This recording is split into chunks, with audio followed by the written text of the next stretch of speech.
Yeah, no, we're just now checking for speed. Welcome back to the 331 Club, Northeast Minneapolis, May 24th, 2018. Because I could host this and you'd literally be the only person on it. Right.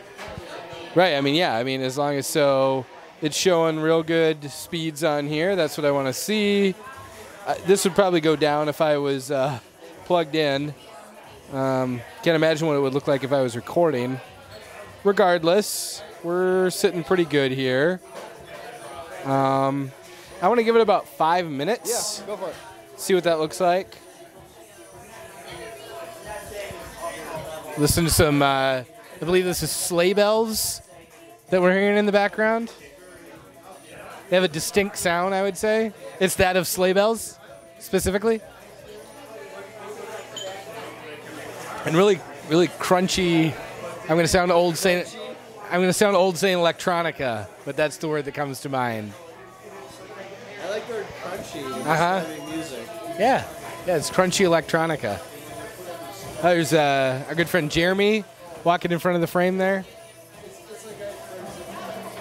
Unwittingly, of course. I got about half the research done on the first 3 episodes. Holy cow. Tony, talk a little bit about this project that we've been discussing doing. Wow, half of the research on 3 episodes?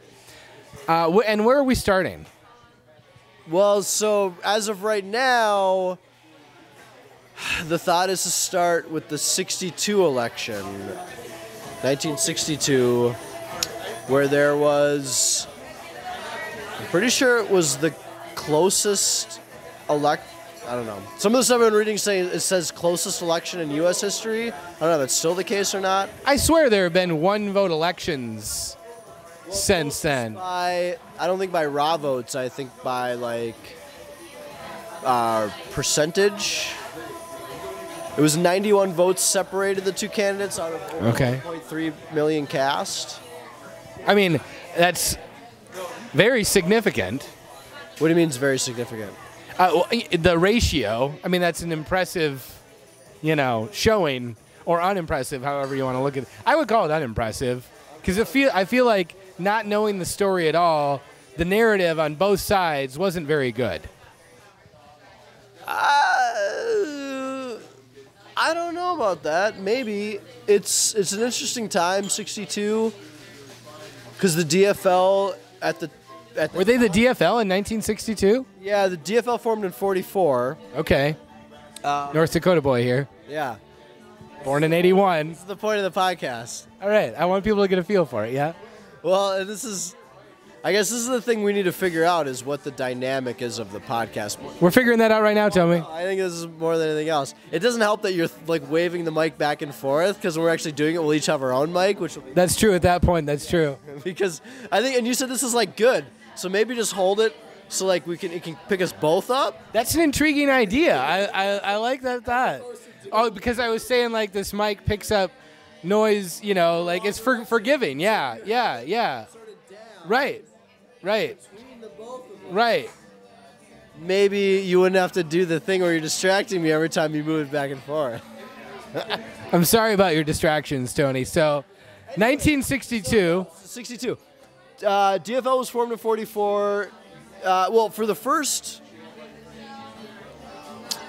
what do you want to say? 70 years of Minnesota history, the Republican Party basically won everything, and then the Farmer Labor Party was formed in the 20s, and then they started winning shit, and they at one point controlled almost everything in the state. By the way, we can say shit on the podcast. That's fine. I know. That's why I'm saying shit and fuck and ass. All right. I like how ass was the third one, but anyway. Yeah, so so then the Farmer Labor Party at one point basically had everything, and then they tailed off, and then in 44 they joined forces with the Democratic Party in the state, and they formed the DFL. And they still didn't have shit. Republicans controlled shit until 54, when the Democrats basically took over everything. So why aren't we starting this podcast in 1950 and 4? Because this isn't really about the formation of the DFL and all that. It's about something else. Okay. All right. Just, wanted clarification. No, we can go do that later.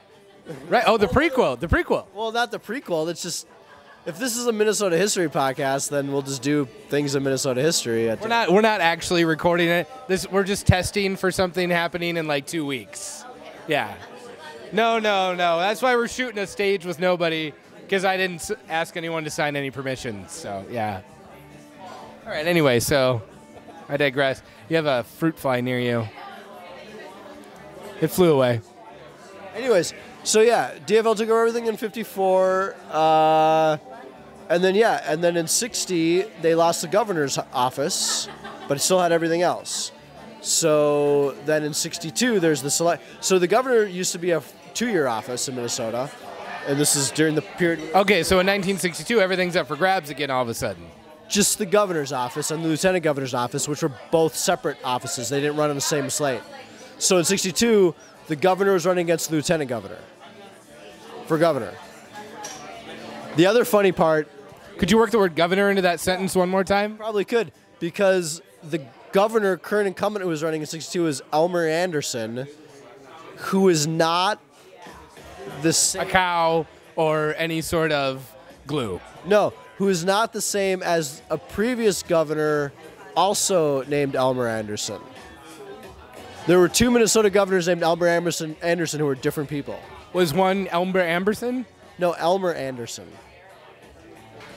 If someone were to say that 4 times, what would be your response? Elmer Anderson, Elmer Anderson, Elmer Anderson, Elmer Anderson. So you would do it. You would say it 4 times. Well, that's interesting. Okay. So Elmer Anderson, not that Elmer Anderson, is where we left. I get it. We left off at the Elmer Anderson that's not the Elmer Anderson in 1962. Go ahead. Well, he's the governor, and his lieutenant governor challenges him. So they're different parties. So he was a Republican, Elmer Anderson. He defeated. So in 1960, Elmer Anderson defeated Orville Freeman, who is the current incumbent governor, who is one of the. Because of popcorn, I assume. Probably. He was one of the founders of the DFL, Orville Freeman was, along with Hubert Humphrey. And then in 1960, Orville Freeman loses to Elmer Anderson. 1962. Wait, what was this Freedman gentleman's first name? Orville. Okay. In 1962, Karl Rovag, who was the lieutenant governor, a DFLer, challenged the Republican governor, Elmer Anderson, in the 1962 election for governor. I'm sorry, there was a Karl Rove in there, but we just kind of blew past it. No, I heard. Rovag. I heard.